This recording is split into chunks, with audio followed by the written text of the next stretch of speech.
Hello, my name is Steve Cannon. I am a local poet, playwright, actor, and I wrote a poem for Pride Month. And the name of this poem is Precipitous Pride. And here it goes.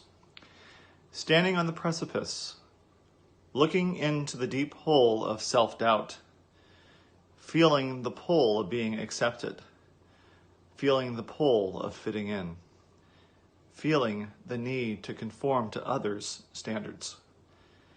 Taking a leap off the precipice is never an easy task. Taking a chance on coming out to a mother, father, brother, sister, friend. It's never the same for any one person.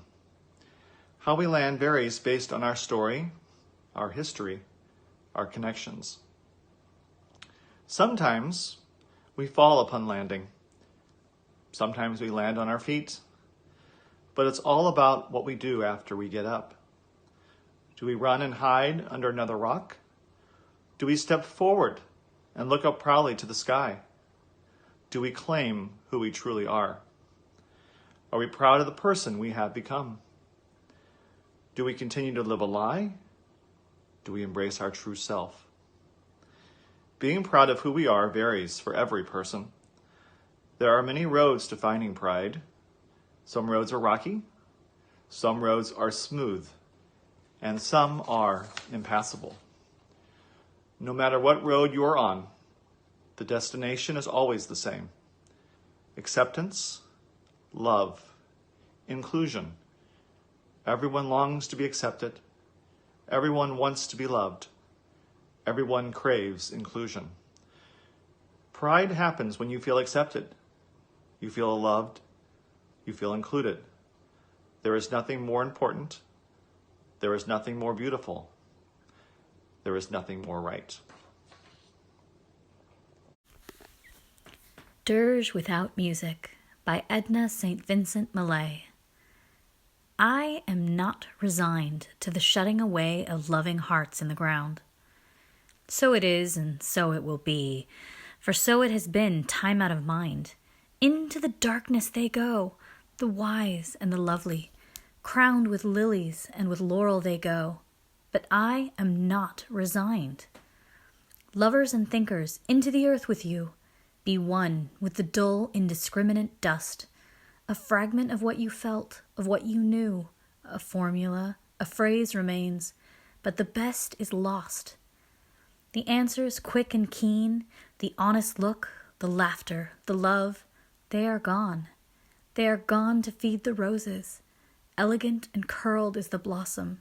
Fragrant is the blossom, I know, but I do not approve. More precious was the light in your eyes than all the roses in the world. Down, down into the darkness of the grave, gently they go, the beautiful, the tender, the kind. Quietly they go, the intelligent, the witty, the brave. I know, but I do not approve, and I am not resigned.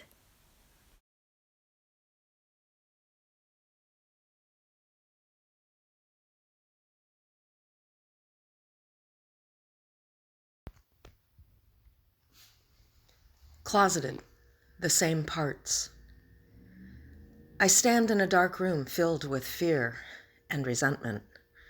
This stems from the idea that speculation of my identity may hurt my well-being.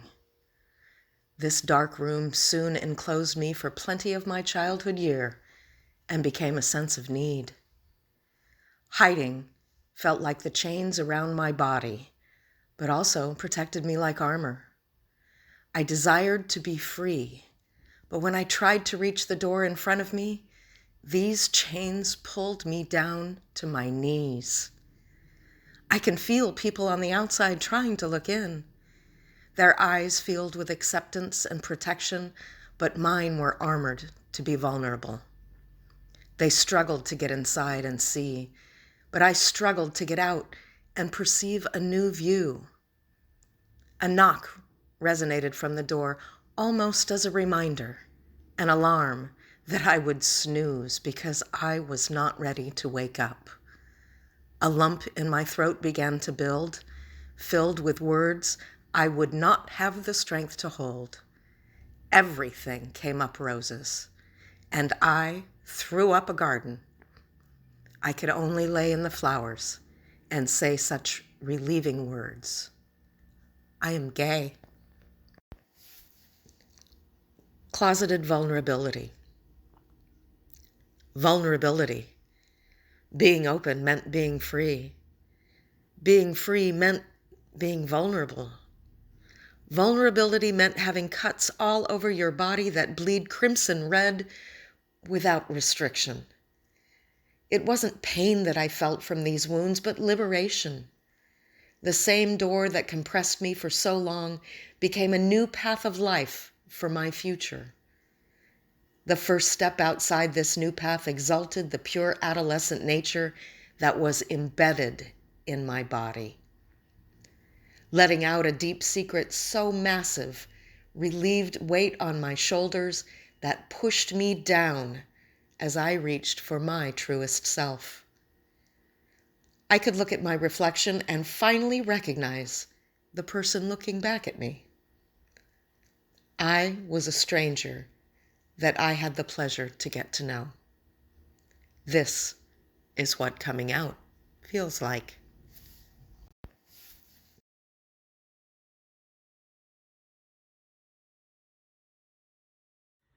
I am slow, I am unstable, I am scarred, I am afraid, I am doubtful, I am ashamed. I am intelligent, I am resilient, I am brave, I am trusting, I am proud, I am believing, I am sacred, I am faithful, I am loved, I am me. You deserve a lover that wants you disheveled, with everything and all the reasons that wake you up in a haste, with everything and the demons that won't let you sleep. You deserve a love that makes you feel secure, able to take on the world when it walks behind you, that feels your embraces are perfect for its skin. You deserve a love that wants to dance with you, that goes to paradise every time it looks into your eyes, and never gets tired of studying your expressions.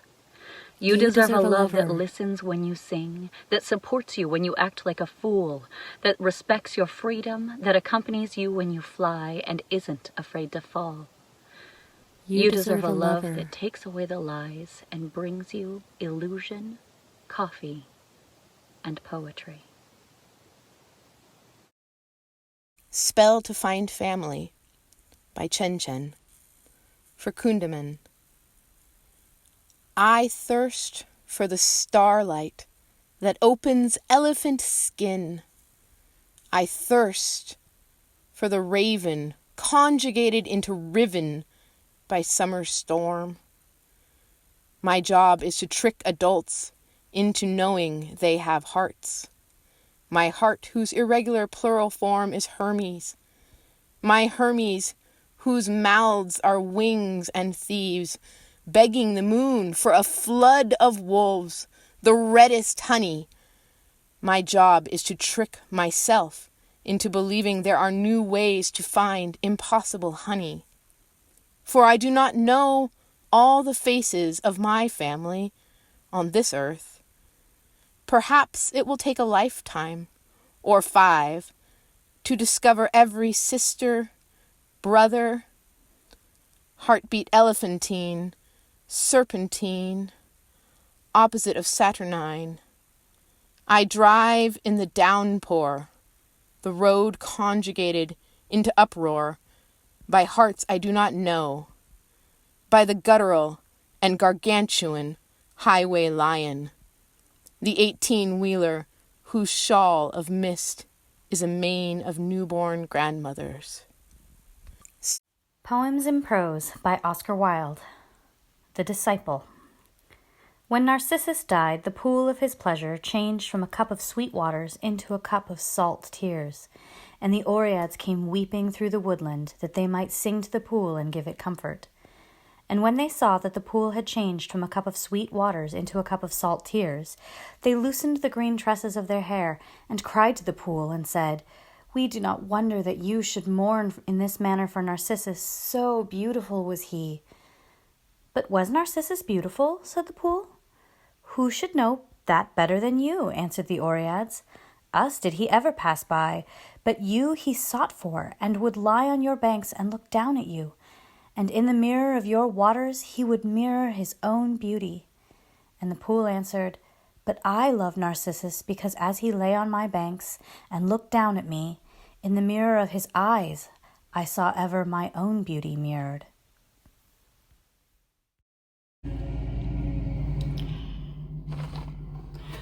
When I was fair and young, then favour graced me. Of many was I sought, their mistress for to be. But I did scorn them all, and had answered them therefore. Go, go, go, seek some other where, importune me no more. How many weeping eyes I made to pine in woe, how many sighing hearts I have not skill to show. But I the prouder grew, and still this spake therefore. Go, go, go, seek some other where, importune me no more. Then spake fair Venus' son, that proud victorious boy, saying, You dainty dame, for that you be so coy, I will so pluck your plumes as you shall say no more. Go, go, go, seek some other where, importune me no more. As soon as he had said, such a change grew in my breast, that neither night nor day I could take any rest. Wherefore I did repent that I had said before, Go, go, go, seek some other where, importune me no more. If I can stop one heart from breaking, I shall not live in vain.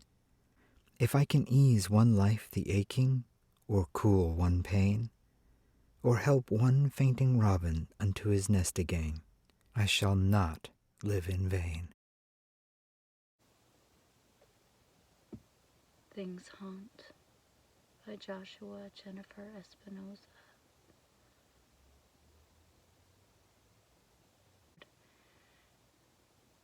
California is a desert, and I am a woman inside it. The road ahead bends sideways, and I lurch within myself. I'm full of ugly feelings, awful thoughts, bad dreams of doom, and so much love left unspoken. Is Mercury in retrograde? Someone asks. Someone answers, no. It's something else like that, though. Something else like that. That should be my name. When you ask me, am I really a woman, a human being, a coherent identity, I'll say, no. I'm something else like that, though. A true citizen of planet Earth closes their eyes and says what they are before the mirror. A good person gives and asks for nothing in return. I give and I ask for only one thing. Hear me. Hear me. Hear me. Hear me. Hear me. Bear the weight of my voice and don't forget, things haunt. Things exist long after they are killed.